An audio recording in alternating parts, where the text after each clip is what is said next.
Welcome to Blizzard Fire. We hope this video helps fire up your solution.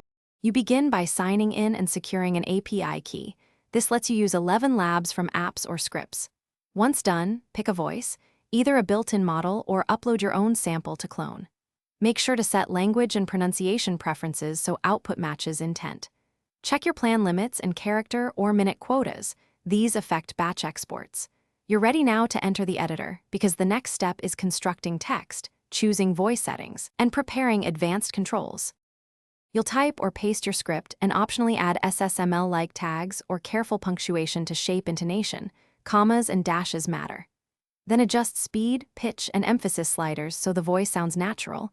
Add breathing and pause durations for realism. Once you preview, listen critically and tweak phrasing or pauses. Small changes change perception.